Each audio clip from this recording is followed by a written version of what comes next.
It was a bright Sunday morning when I noticed a group of unfamiliar vehicles gathering near the gate to my private lake.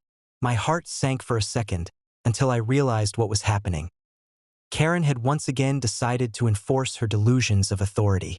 This time, she was sending thugs to demand that I join her HOA lake association, a laughable attempt to control property that was fully under my ownership.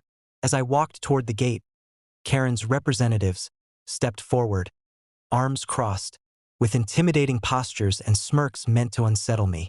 One of them held a clipboard, probably containing a list of demands pulled straight from Karen's imagination.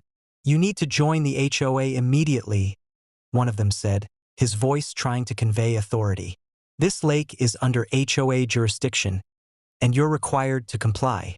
I stopped a few feet from the gate, looking at them calmly. "I see," I said slowly.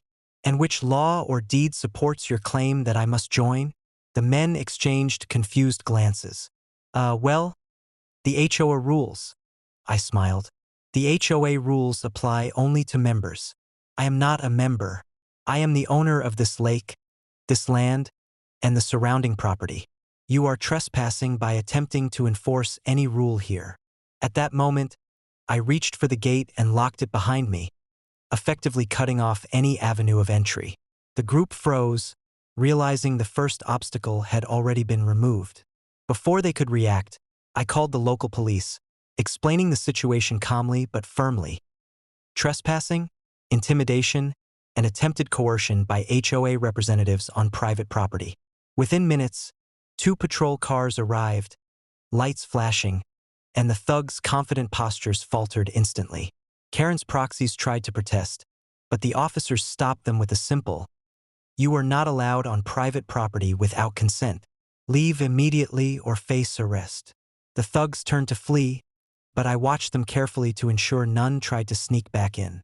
The officers thanked me for handling it professionally and noted that Karen would likely face legal trouble if she attempted to use her HOA position to harass me again.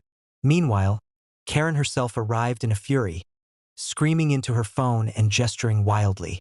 She demanded to know why her team was leaving. I calmly walked up, smiling. "Karen," I said evenly, "this lake is private property. Your thugs attempted to enforce rules that don't apply to me. I locked the gate. I called the authorities. Your attempt to intimidate me has failed spectacularly." Her face turned red, her voice rising, but every word she tried to speak was drowned out by the sound of police radios and the officers' calm enforcement. Karen looked around, realizing that she had no backup, no authority, and no way to enforce her will.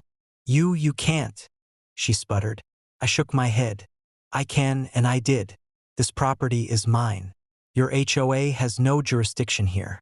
Any further attempts to force me into membership will be considered harassment, and legal action will follow immediately." Karen froze. I could see the frustration and disbelief written all over her face. For once, she was powerless. By late afternoon, the situation had fully resolved. Karen's threats over the phone continued, but there was nothing she could do. The lake remained secure.